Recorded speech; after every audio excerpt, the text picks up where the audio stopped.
亲爱的孩子，我要怎么向你介绍这个美丽的世界呢？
客官，有一个箱子里还有很多眼镜，包括一个眼镜上有一圈保龄球的那个球屏，还有那个巨型眼镜，就是这个兔子比这个兔子头还大很多的巨型眼镜。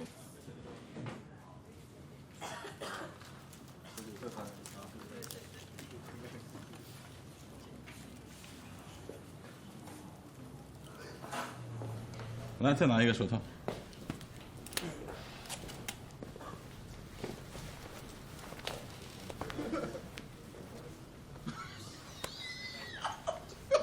得高一点，太低了，这位置不对，位置不对，是对不对？哦哟，呀，哦，对的，摇动耳扇，两个耳朵摇一下，慢慢的摇一下，哎，好，哎，啊，很好，好，不要有规律，动两下就停了，好，停，兔子停了。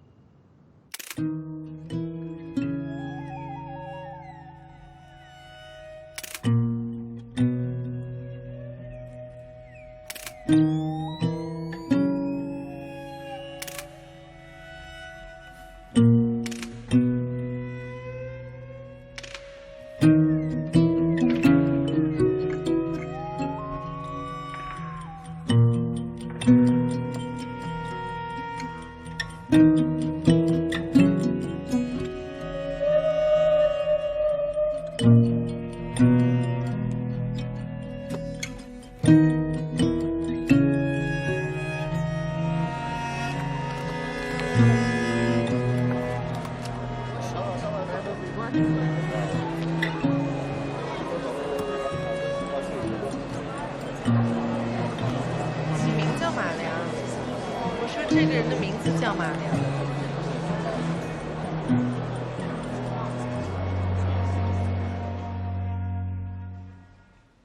今天呢，就给大家讲一下我们正在创作的一个作品。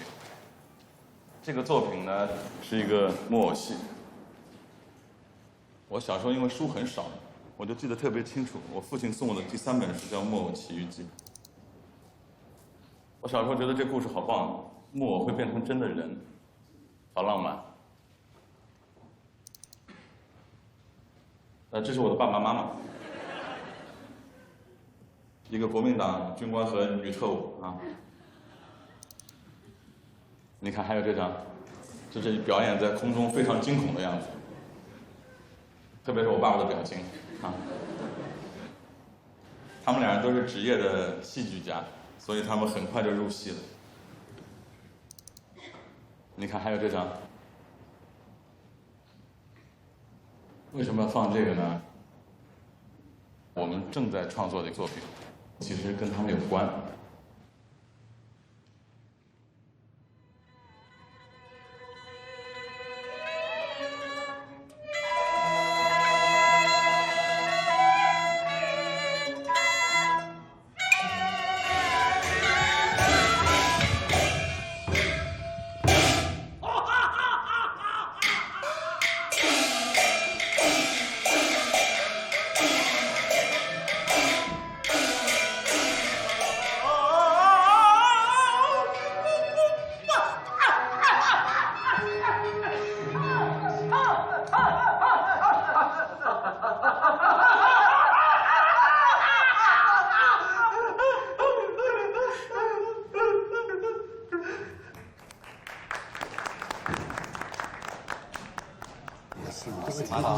真的，我们太不成熟了。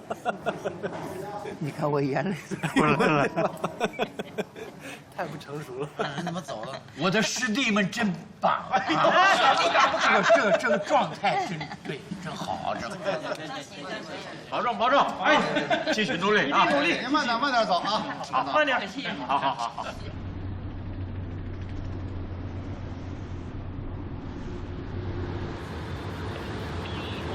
妈妈。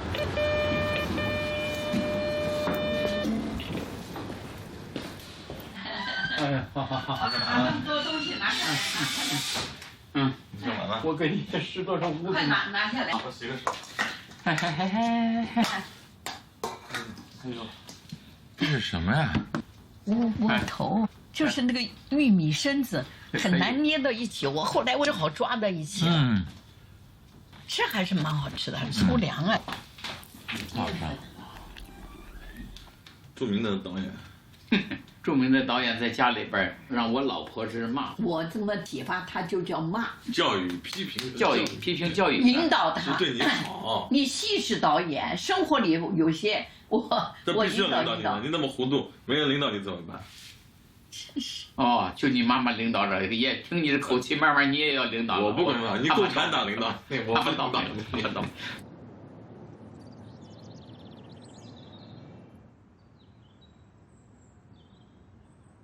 我是上海京剧院恶霸导演，我那个排戏的时候，那谁要在排演场面不认真，这是大伙儿，需要这样的，就像练兵场上的教练一样，对吧？所以我才能在上海京剧院排80台戏。我就觉得我有责任，干这一行的，一辈子是怎么过来的。想把它写成一本书，这都是我正在写的东西。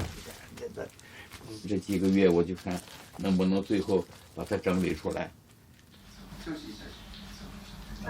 班导，您这一生当中排了80多出戏，能够给我们回顾一下我们京剧导演的一些经验？我就奇怪，我说。这么好的老师，怎么在北京才排了40台戏？上海京剧院就让我排了80台戏，我比那些老师差远了。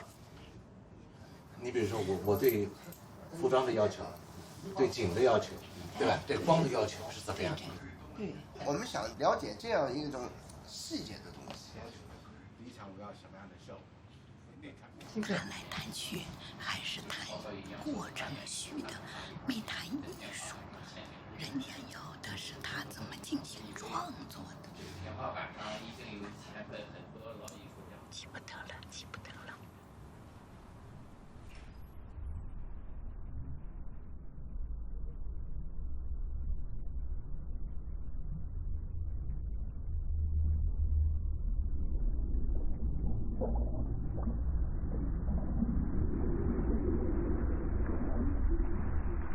有一天晚上半夜在池边游泳，游着突然发现父亲到了池边了。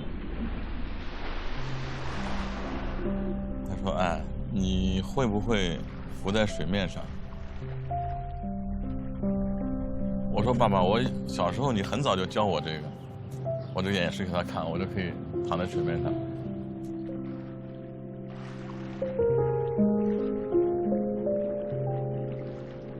我就游一圈。游到他身边的时候，他突然又叫我：“马良，你会不会浮在水面上？”我当时想，哦，爸爸就问一次，我就说会的。你看，第3圈游到他面前，他又叫我，他说：“你会不会浮在水面上？”5遍。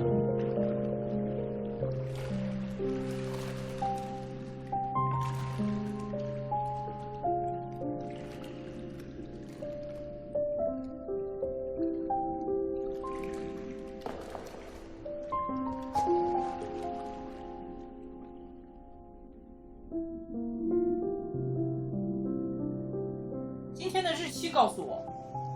这因为这个跟我关系不大，我就是所以不知道了。就今天星期几知道吗？今天星期几也不知道，反正是今天是可以来看病的时间。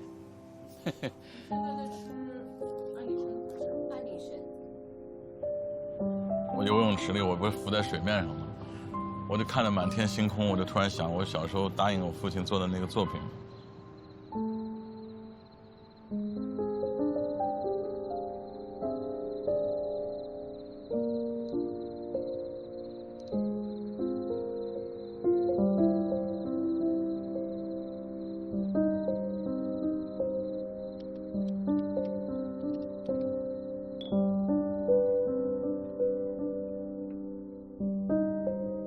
亲爱的孩子，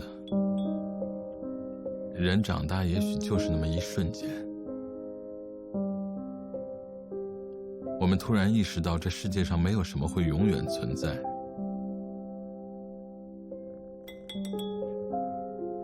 那种惊慌失措，从童年延续到现在，直到有一天，我们再也无法回避。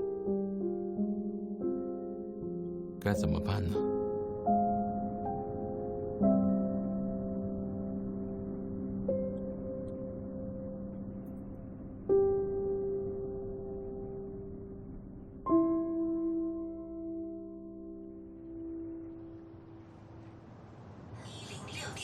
中央人民广播电台。所以我们这个戏讲的是一个怎样的故事？哪些又是由人偶来完成的呢？这个戏一共就是2个主要角色，就一个父亲，一个儿子。爸爸失忆了，儿子不愿意看到爸爸糊里糊涂的样子，然后呢就造了台时光机，跟爸爸说：“你看，我们去我们的5岁，我5岁的时候，去我10岁的时候，我们去看看，就是一次一次回去，一起重新看一遍他们过去一起共同的生活。一个人到了一定的年纪之后，自己成长了，看到父亲老去了，你会发现生命中有很多东西，暗中偷换。这是因为你当爸爸了，所以想要做这样一个。其实我还没当爸爸，是吧？是作为儿子就有作为儿子这种心情了。这夹道欢迎。哎呦，夹道欢迎。今天是有点。这个是给你的那个剧本。剧本。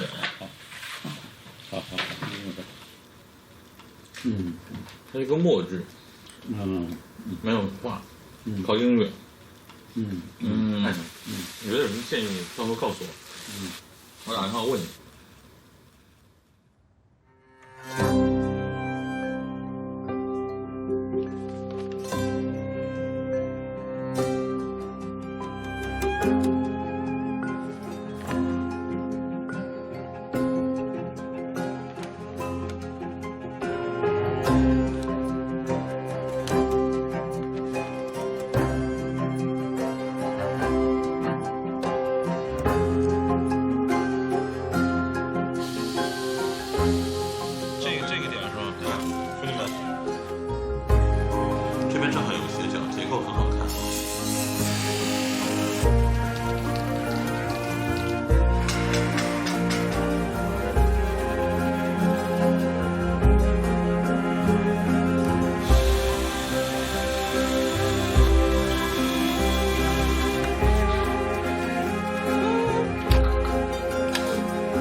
再一个油爆虾就吃饭了啊！完了，完了完了！没关系，怎么那么吓人的声音出来？你们？吓死我了！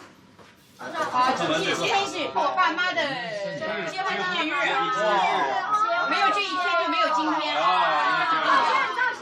半个多世纪啊，厉害啊！还没，照片还没拍。不是照相，徒弟，不得了了，老乡们闭眼吧。真是。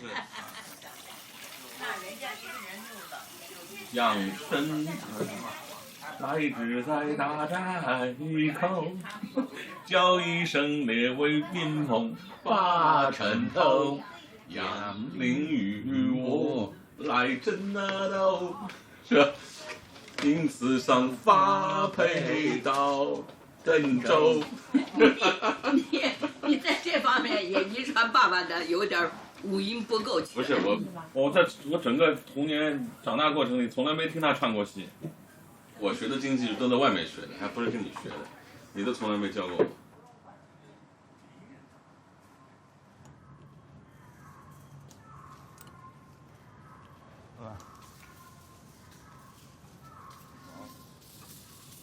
来，这是我们的全身零件吗？对啊，包括螺钉垫片。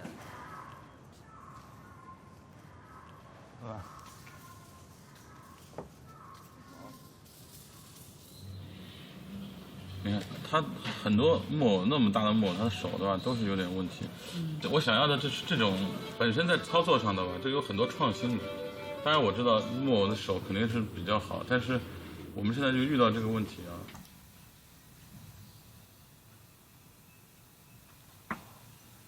就是这个手，脑子里头它完全操作带走，没有想象中那么简单。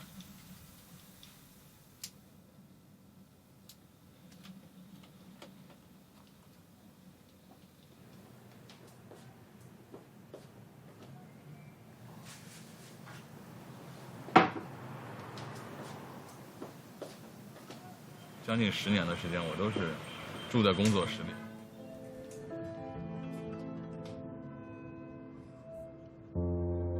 工作室里头堆满了玩偶，这些东西都是我创造的，是我赋予他们生命的。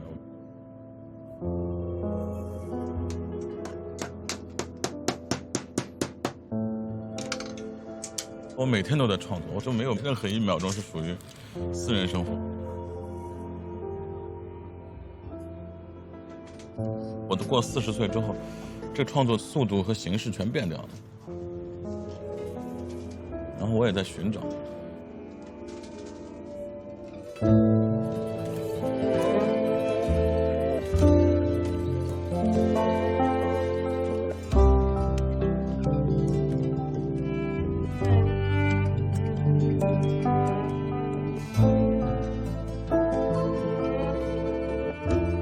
亲爱的孩子，我爸爸曾经给我讲过一个故事，说在中国的古代，有一个人叫江淹。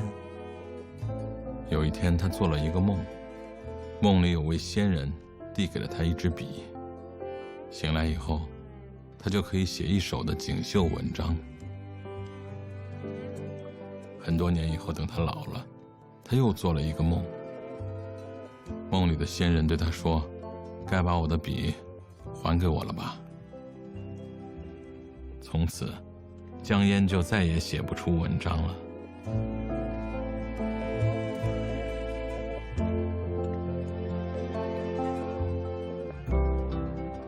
我其实也很怕有一天，自己的笔也会被收走。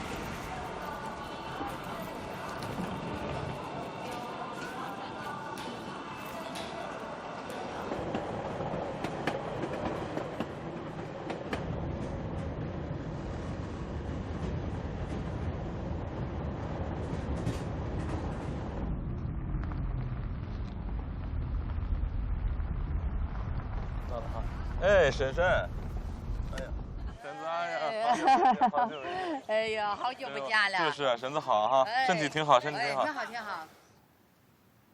你上午跟着我来的多少年了呢？20年整。哇。哦，叔叔，那会儿你多大啊？94年。94年。我是94年把头发剪掉，从这儿回去之后就剪了头发。94年之后我就跟我爸爸一样秃头了嘛，我就没头发了。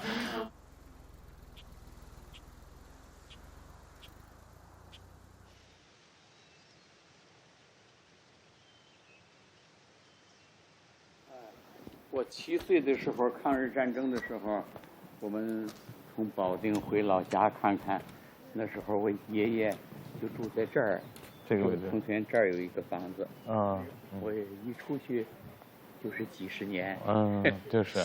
这回到自己的故乡，哎呀，看着，一想起这个来，我就想流眼泪。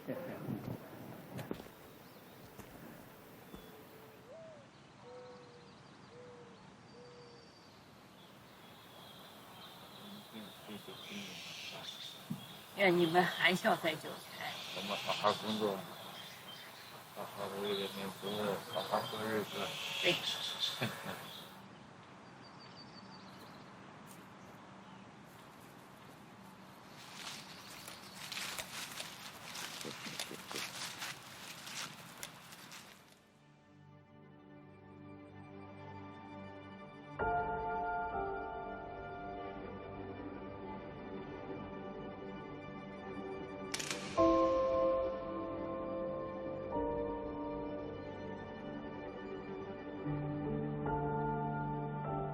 弟弟没有出生以前，他们完全沉浸在自己的艺术天地里。对我来说，当时就是有一个不知道为什么风云突变，然后我就觉得，印象比较深刻的，忽然就是有一种阴云闯进了我的生活。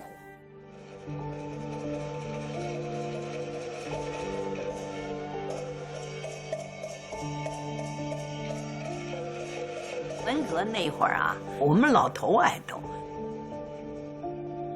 不知道我们这一群搞文艺的今后能干什么，会干什么，就觉得活着就蛮好了，哎，哪敢再谈艺术？这个文化单位都开到底下去种棉花。我们感觉到那个劳动量太大，吃不消。怀孕的人就可以不要劳动了，干脆生孩子。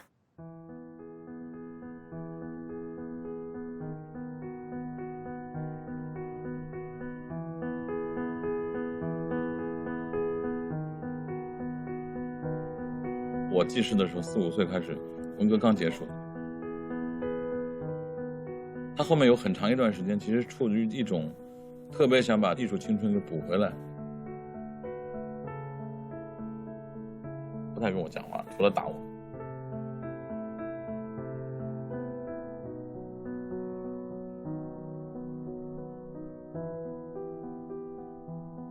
他会找很多朋友在家里谈他的信仰，他的热情，他那么热爱这个事情，废寝忘食。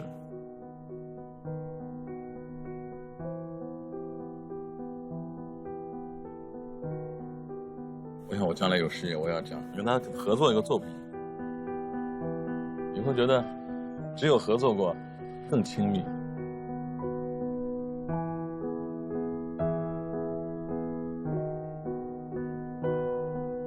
14岁左右的时候，有一天，他突然又带我去公园。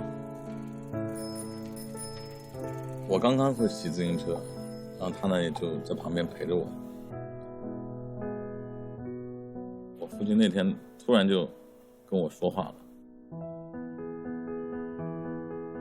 我现在具体不记得那些话是什么，但是我就记得那天的心情，觉得我长大了。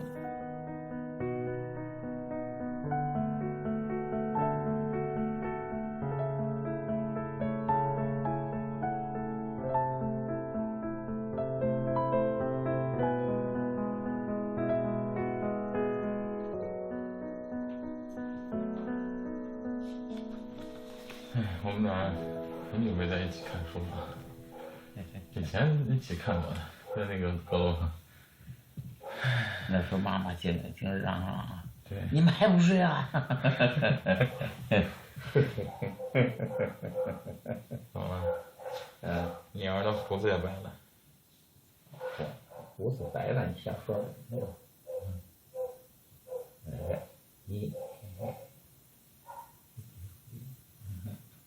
你有10几斤了，快了，40多之后就是白了。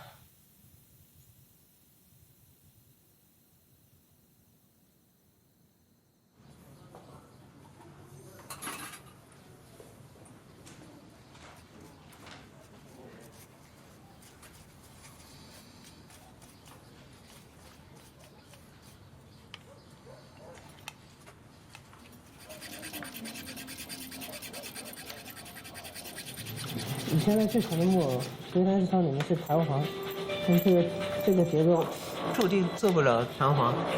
然后我想啊想啊，我就想着要不要用橡皮筋之类的这种来代替这个弹力系统。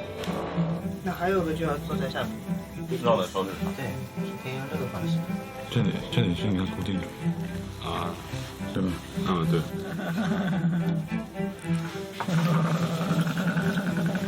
啊！噔噔噔噔噔噔这么流畅，这么流畅。哎呀，真是，哎呀，真的是全世界木偶都没这样做的。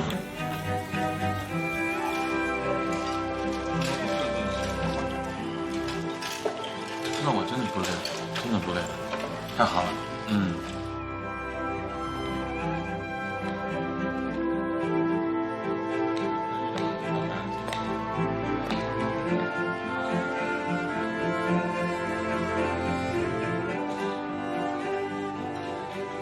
对，我觉得这是对的，很好，很好。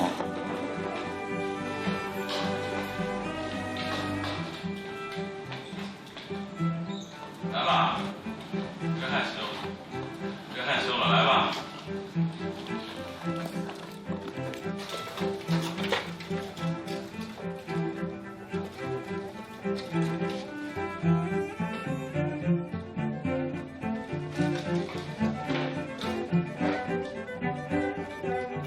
亲一个，来，我亲一个。好。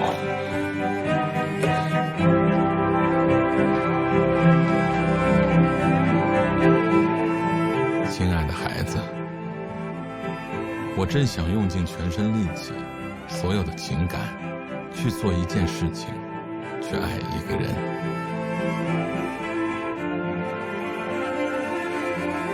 不是因为我不知道这其中包含着太多的荒谬和未知。有时我觉得艺术也就是如此，相对现实生活来说几乎毫无作用，只是一种自我消磨。但是我们还是要充满热情，充满爱意啊，因为我们的确别无选择。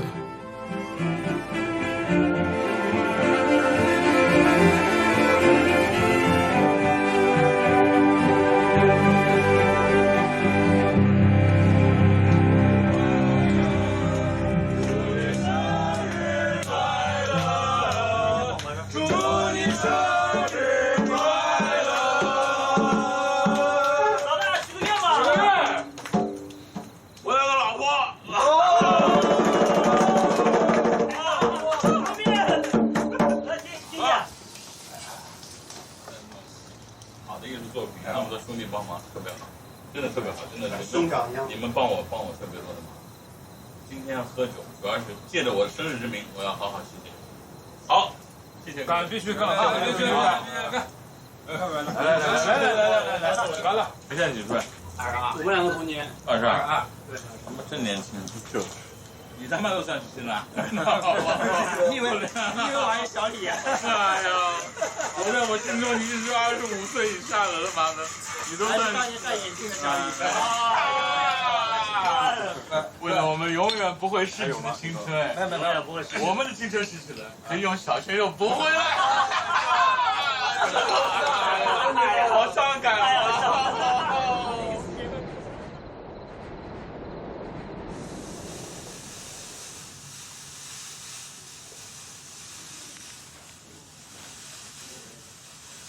很帅，帅，好帅。然后这个圆的部分呢，我们因为做木头的圆的有点难，我们就买了个脚盆，脚盆盖的。这个部分其实是一个脚盆盖。今天就是现在正在研究飞机的制作方式。工程好大，比我们想象的大很多。我们已经做了1年多了，希望明年能够完成，在上海首演。这已经是拼了命在工作的速度了，但是可能还是时间很紧，我也很紧张。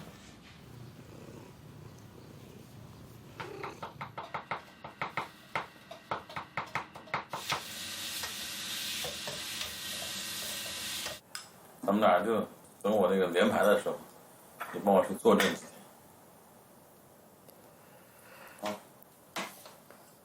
哎，你也别这个是我也没有参加前边这个工作，我就是随便去给你坐正。看看到底有什么可以增加那个效果。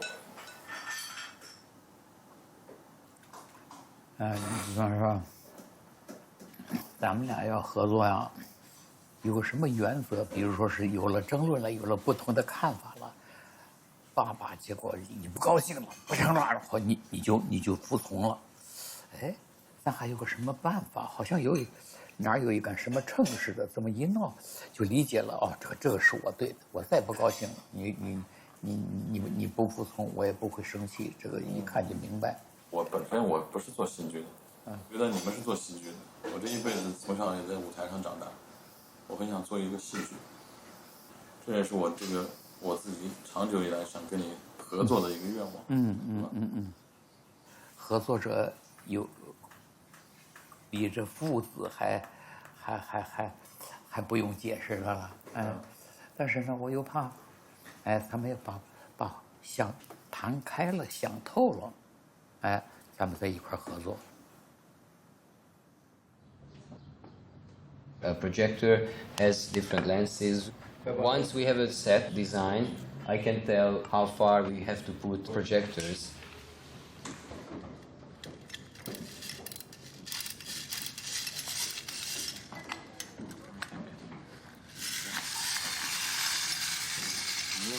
This is nice. 好，极限，靠近主模特，画面能不能往后面中间走？往上提，好，在这儿。好。现在是。哦。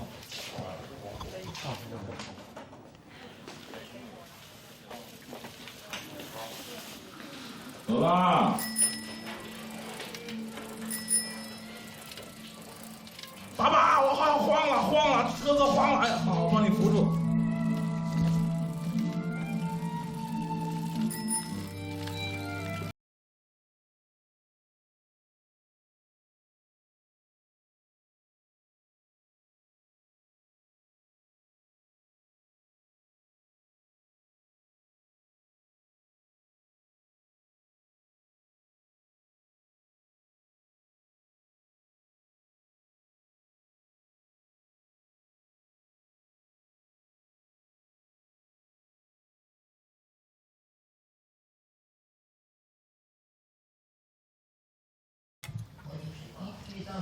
很有意思啊！我导演的都是活人，他导演的都是机械。我能在上海京剧院搞了那么多年，我的儿子忽然间，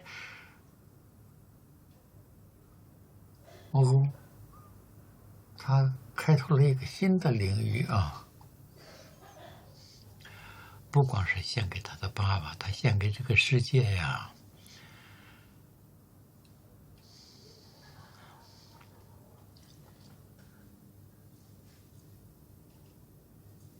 我想想看，看能给他提供点什么帮助不能？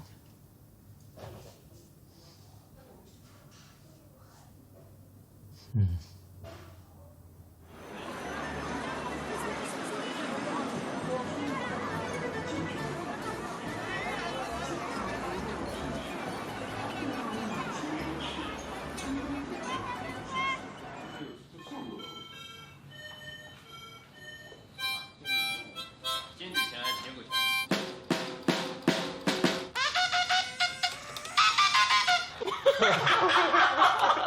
好开心啊！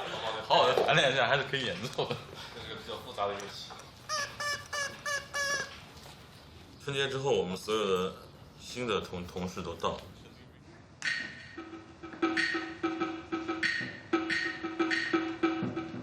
整个团队多了5、6个人。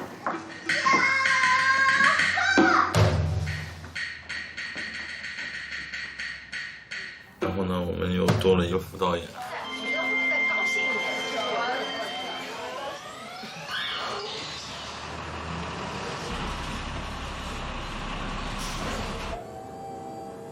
这个靠边，我吃光这个地方，就是这样。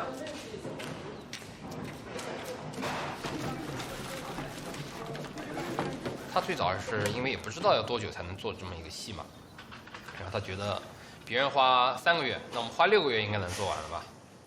那么6个月最终也只能把偶的雏形做出来。做着做着发现时间其实不够用的，就是说他延长了他的时间，比如说延长了1年、1年半、2年啊，就一直在拖。所以的话，早期的这个资金计划来讲的话，也不是那么一回事儿啊。没有钱，我们想办法去找钱。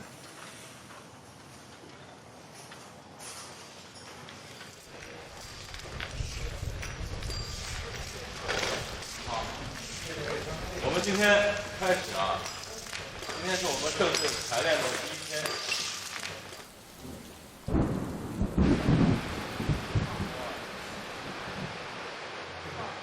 我操，今天这个时候不露人了吧？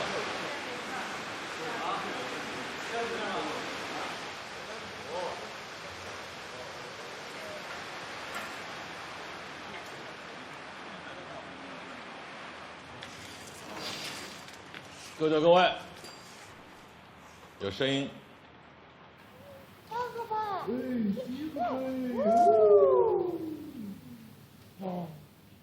好，他看到飞机了。爸爸，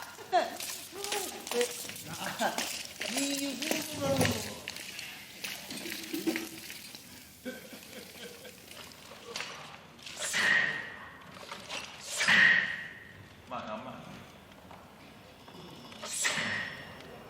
地方多凿2下，多凿2下。你看我跟马良瓦，你看，爸爸，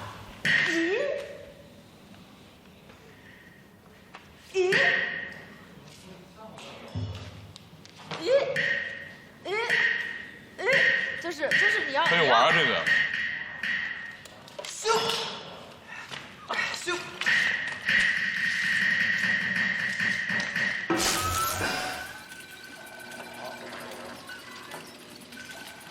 停，好，特别好。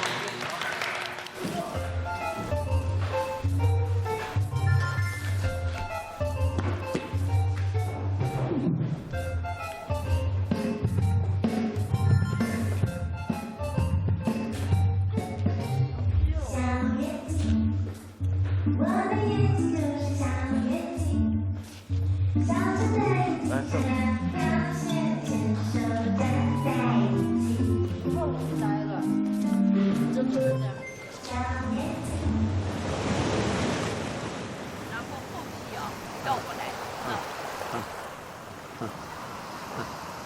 我听导演的话，觉得这样是练习，所以都成了笨蛋了。还有这个，你呀、就是不谦虚，所以笨了，越来越笨。越来越笨了。哎，你就是不谦虚。不谦虚，我要是老早要是谦虚，就没有马克了。哦哟，老早是老早，现在你还这样呢。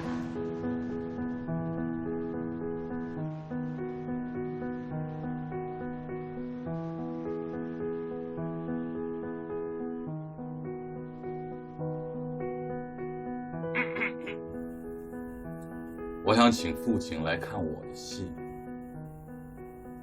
我想请父亲来看我的戏。所以其实你是想告诉大家，就是一定要珍惜跟父母在一起的时光。对，我真的是，我想说很多话，都放在作品里。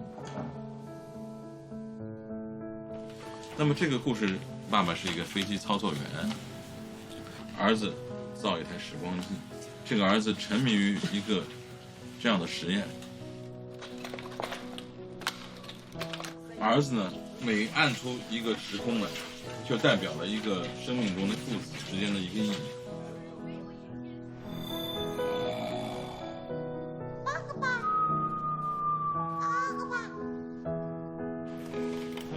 那好，很紧张。再看来，因为每个故事叙事慢慢会什么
？It's so rich, from the engineering to the artistry. It's really definitely. quite And the beautiful. psychology, issues of memory. Yeah, absolutely. Yes. So you have dreams for this. Yes. And it might be interesting coming to visit with a couple of your puppets. They're going to announce very soon, I think November 1st, they're going to tell people who's on the pitch. So I'll see you in New York one way or another. Exactly. Yeah. 3、2、1，你帮我弄一下这个。喂，马良。哎，怎么回事啊？我不知道你在哪里。好玩。那你要是吃过饭了，我们就吃了，懂吧？哦，那我没弄错，我希望你回来吃的，本来。好的，那就算了。他刚发了一小段，是讲你和他在游泳池的故事。再游一圈时，再回到他身边时，他又问池水中的我：“你会漂在水面上吗？”我躺在水面上，心里泛起一丝伤感。我特别想和他一起完成一部作品，这是我们父子共同的心愿。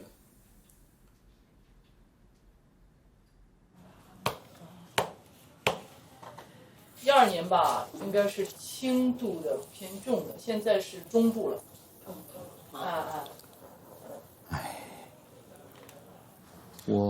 我正在写一本书，关于我这项工作的这个，我现在脑子有点糊里巴涂的了。有没有可能需要开点什么药，让我能够完成这个任务啊？药你在吃啊，现在开啊，这里边就有这个因素了。哎呦，谢谢。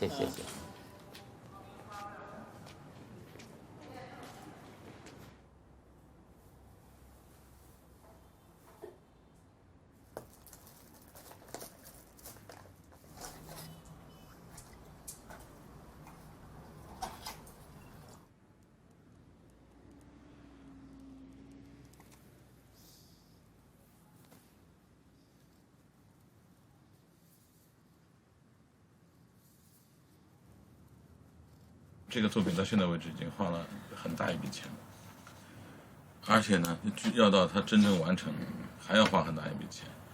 那我们跟一个投资的人开始说的挺好的哈，但是他要全部在管理。为什么要一个莫名其妙的顾问来？如果要顾问的话，我有父亲顾问，也许我要去融资去过段时间，反正是作品本身咱们不能停，继续往前走。然后呢，这次到纽约去看看会发生什么。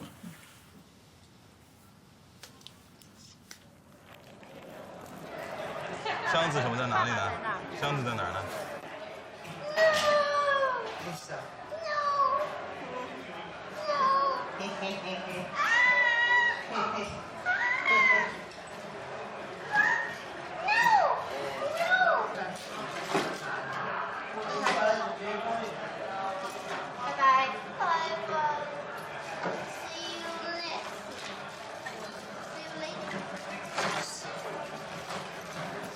什么估计？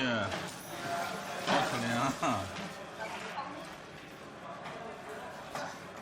把小锅说关子放住，下不扣。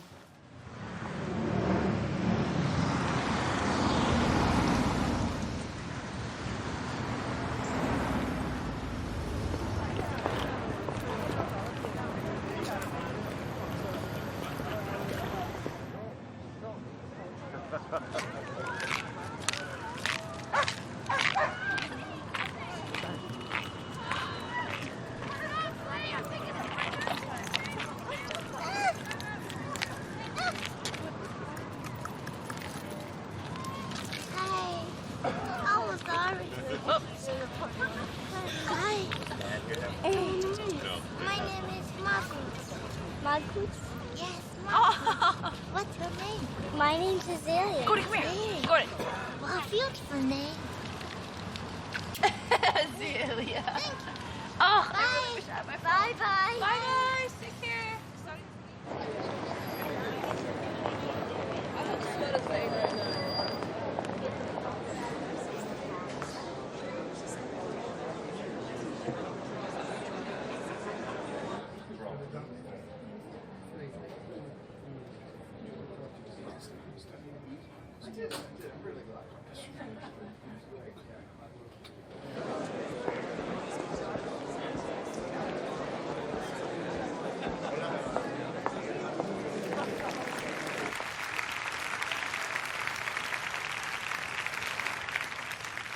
I consider this piece of work a gift. More precisely, the fulfillment of the promise made to my father. I want to create something that was uniquely my style. I decided to work with puppets, starting from scratch.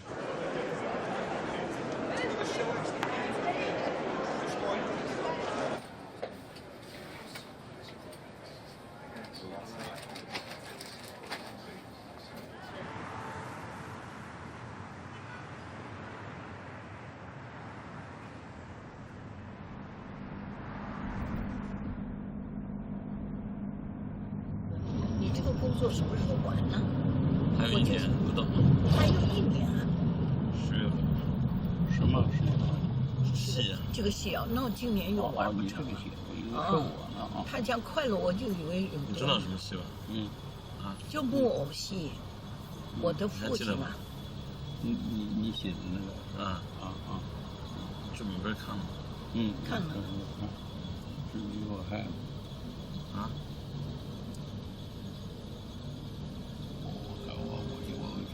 我以为。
有一些。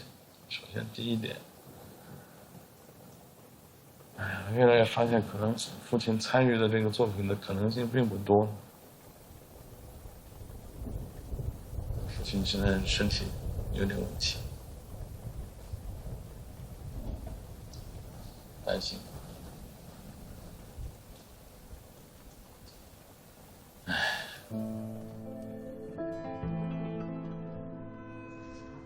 飞机是我们的大件，千万不能出问题，就有屁。我们其实不是飞机，这只是一个符号。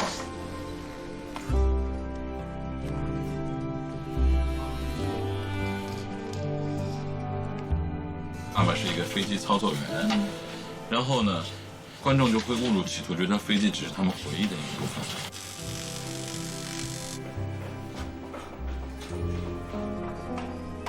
孩子在飞机到来的时候那个崩溃，就是在表现力上，要更强烈。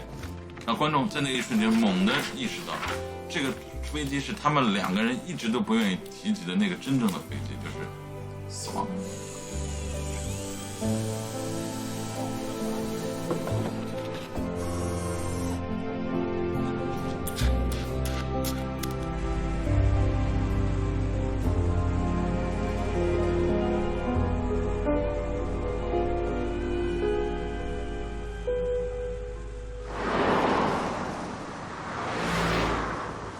所以我那个时候我就觉得，我念了几本书，我才去学了几个戏，我怎么这是在上海京剧院连续那么多年的用着我的最多的一个导演，真的这样啊？你不信你问我这些老同事们，所以我才能够在上海京剧院导演了80台戏啊，我这个大家伙的学生。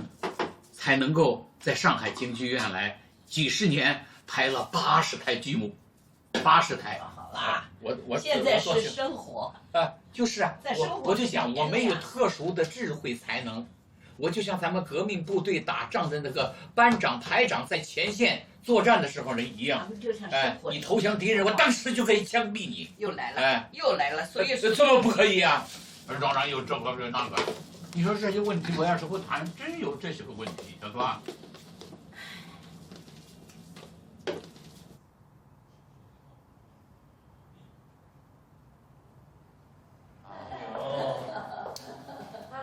儿子，来，我们，好，我们先进来。好，乖啊，乖儿子啊，你怎么样？挺好，你们也挺好吧？是。爸爸很高兴。你爱人我们也很喜欢。很好。本来呢，不是上次电话里你说17号中午看一下养老院，那么看起来你的工作现在肯定很忙。这个，我觉得我们这样讨论哈，我是觉得那种养老院呢，我也不同意你们去，咱们再去买个房子，将来跟你们一起住。我有很好的爱人，然后呢，我完全可以回到一个正常的生活了，爸爸啊，以前的确是有点不正常，太艺术家了。我呢是挺想是说，我来出这个钱的，但是呢要等一段时间，把这个戏上去，然后我呢这个戏开始赚钱了，好不好？我真的没办法，我觉得别人一件事情上可以分担的，大家一起干。我的事情上是大家。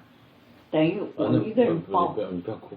我真的很难，我吃不消，我感觉到我的精力吃不消了。不要哭，这个哭的让人心里都难过。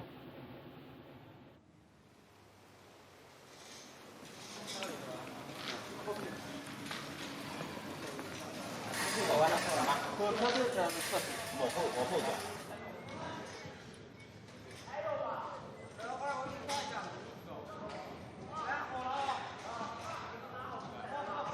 4号，赶快来开会，出事儿！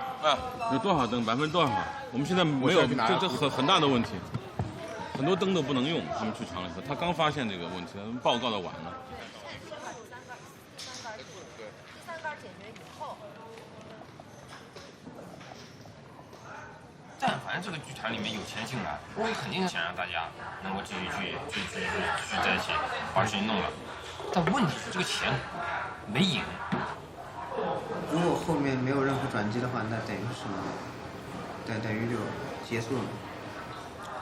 就是真的不行了，你们就明白这点，就是散伙了。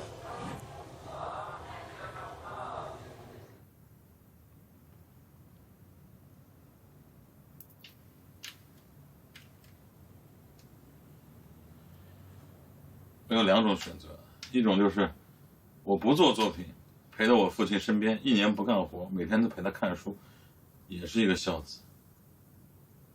还有一个就是做这个作品，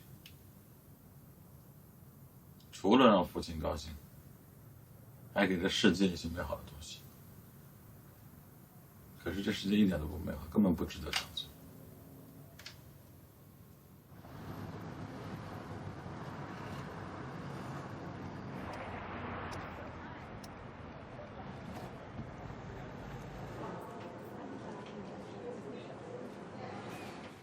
然后我们标个时间，11点10分。哦，我看看啊，11点10分，啊，是，这。我们这个医院叫什么医院知道吧？我这看了半辈子的这个医院了。这叫什么医院？你想一下。想一想。礼拜几知道吧？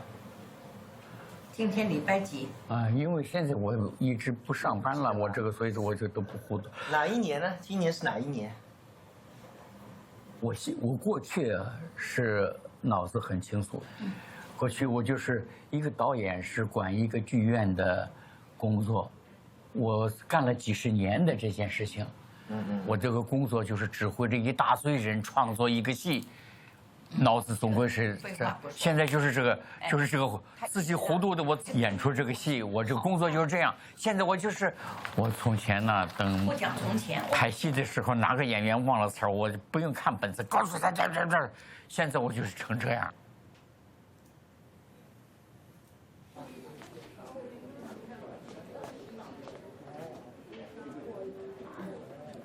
没有办法了。说什么也不行，着什么急也不行，就是他这机器它坏了就没了，你有什么办法呢？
他不会来的，他完全不会来的。有机会，有机会。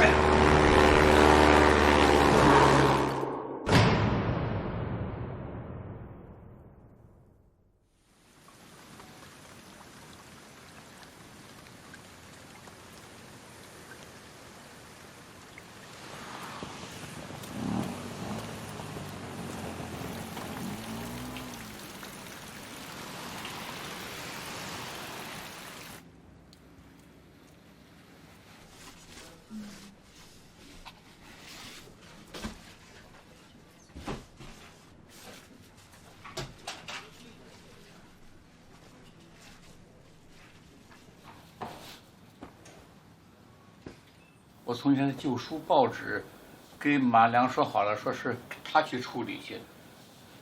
有很多是我的旧的手稿啊，什么东西都说是让他去烧掉去。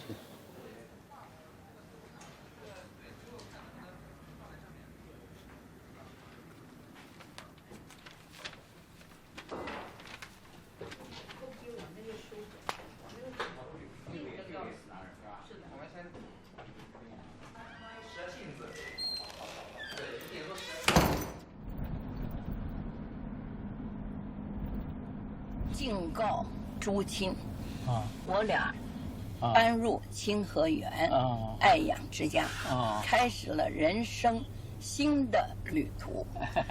亲们放心，好的，欢迎你来看我们，更期盼老友来作伴共度夕阳。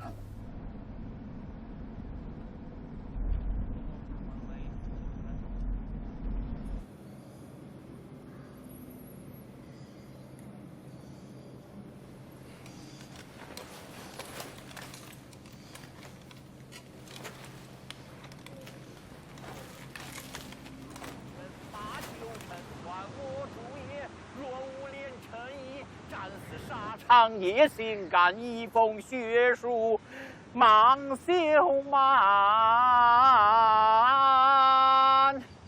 臣上，我儿即可送长安。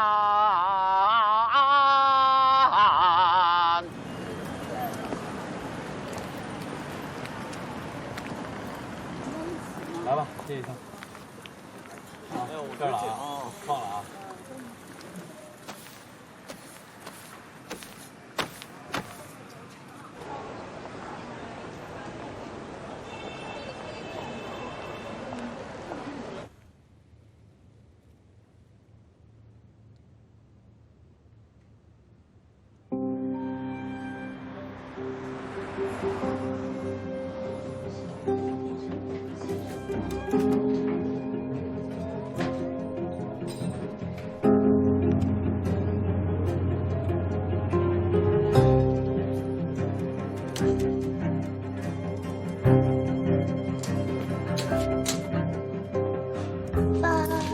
就在这一刻出现了。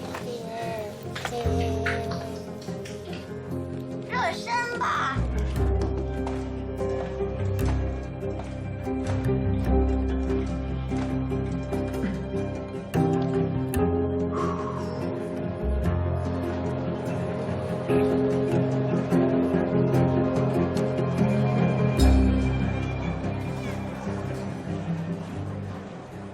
观众朋友们，本剧对白采用木偶方言，听不懂请不要惊慌，谢谢大家。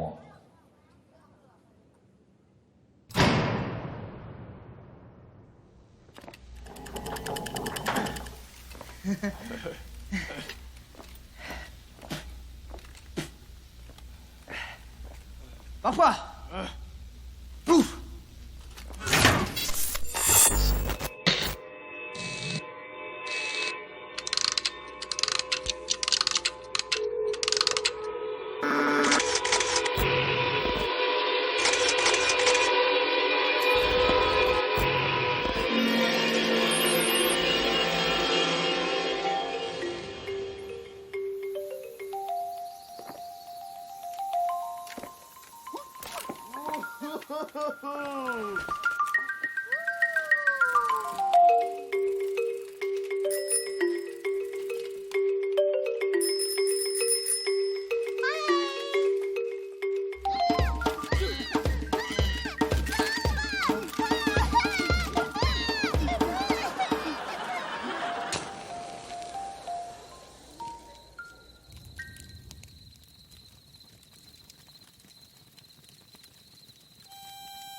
爸爸，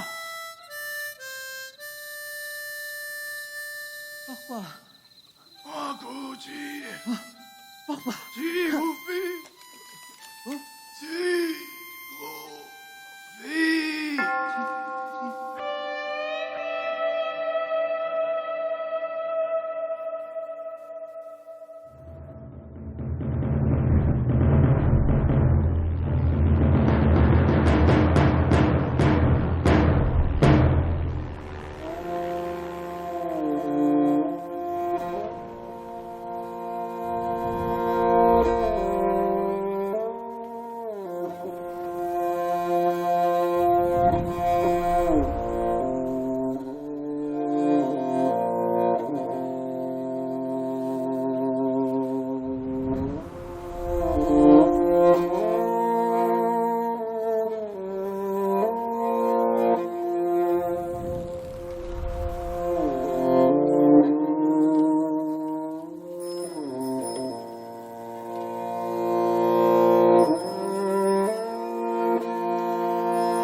亲爱的孩子，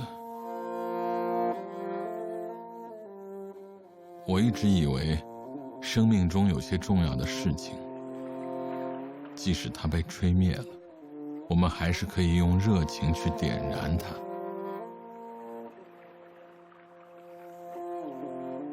但时光的力量太强大了，它可以比你所有的热情都更强烈。你改变不了流失掉的每一分钟。我所做的这一切，是不是太天真了？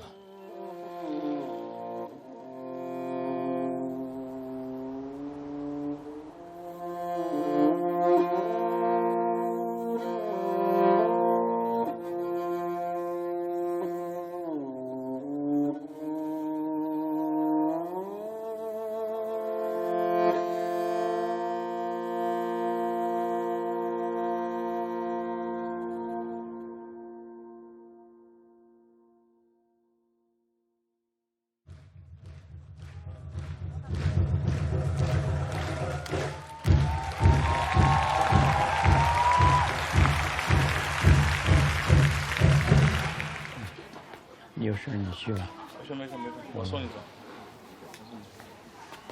不要你送，我让你送，蛮好，儿子，蛮好，我再思考。哎，等会儿我回去跟你聊啊。好，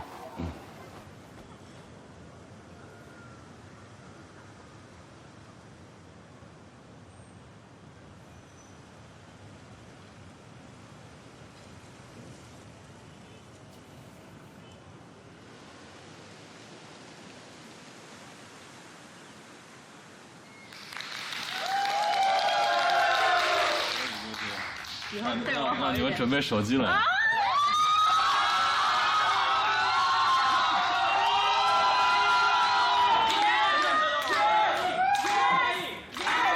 这个是我跟天一个定情的，我要怎么做？你就说 yes 就好。哦，好的。献给我的天意，我们要在一起。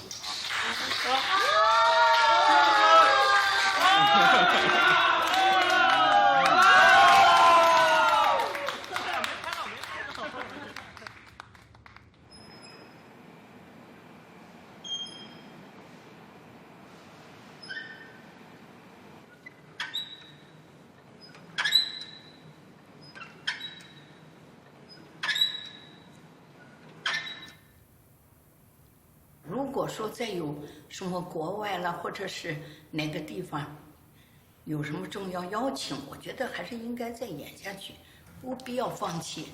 这样一个形式很难得，也不是常常有的形式，很难得。放弃了？哎，这个戏就不搞了。这个搞戏都得有钱的，没钱你给人家给你白搞，每个演员也不可能白搞，车费啊什么费用都要的。走。已经，你看了，你看到了吧？嗯，你也看了。啊？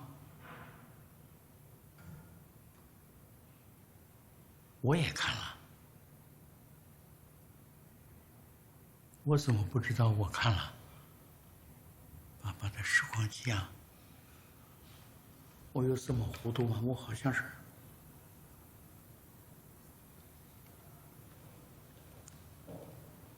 你知道一点内情吧？你给我讲讲看。嗯，好了。是，那我跟你讲吧。就是他做了一个戏，故事是，一个儿子，因为爸爸有点糊涂了，所以他做了一台时光机，可以穿梭时光，去找回爸爸的记忆，就这样一出戏。他想把这个送给您。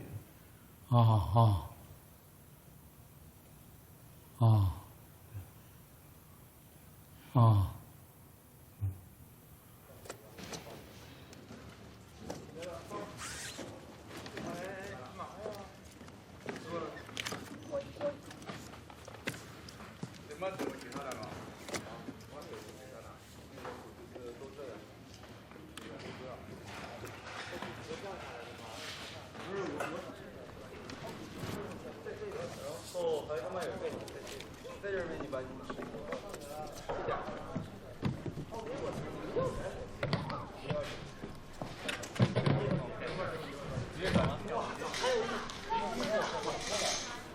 你们抓不抓吧？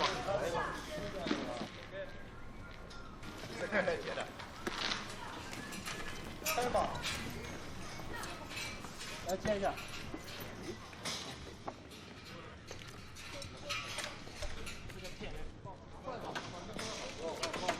来了，特别重啊。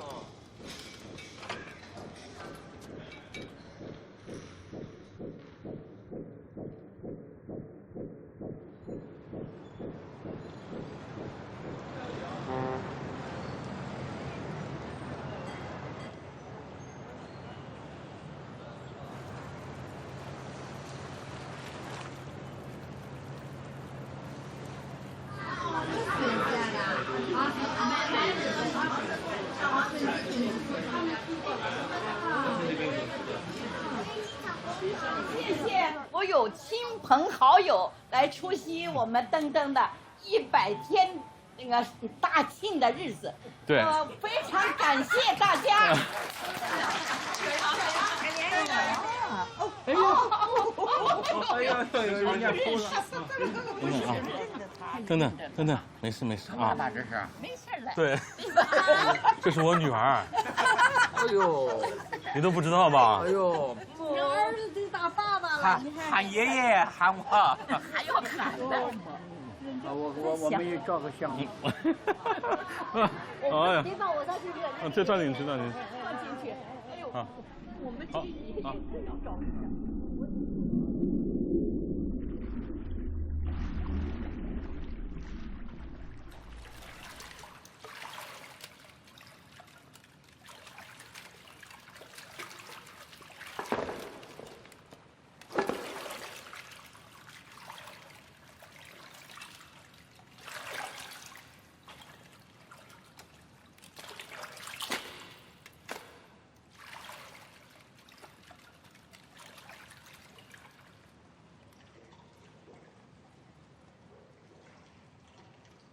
生命不就是这样一个圆圈吗？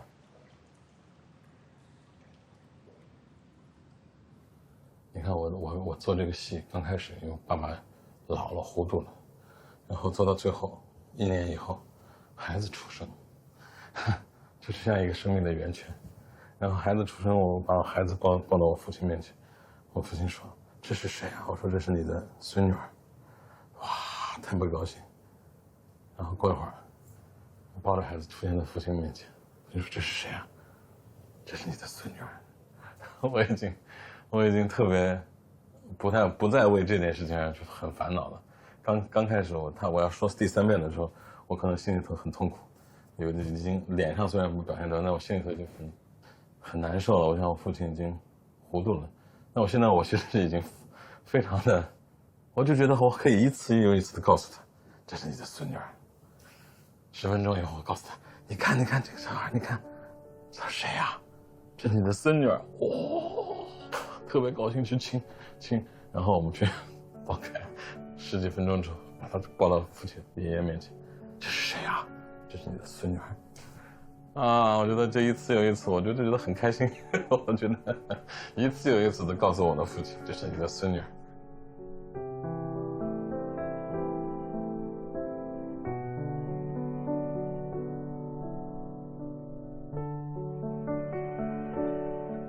亲爱的孩子，我要怎么向你介绍这个美丽的世界呢？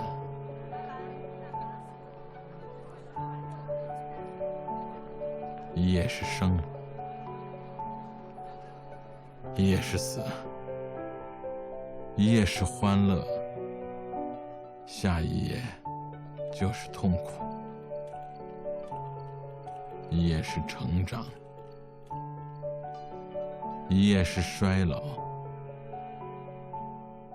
一夜是出发，下一夜就是归宿。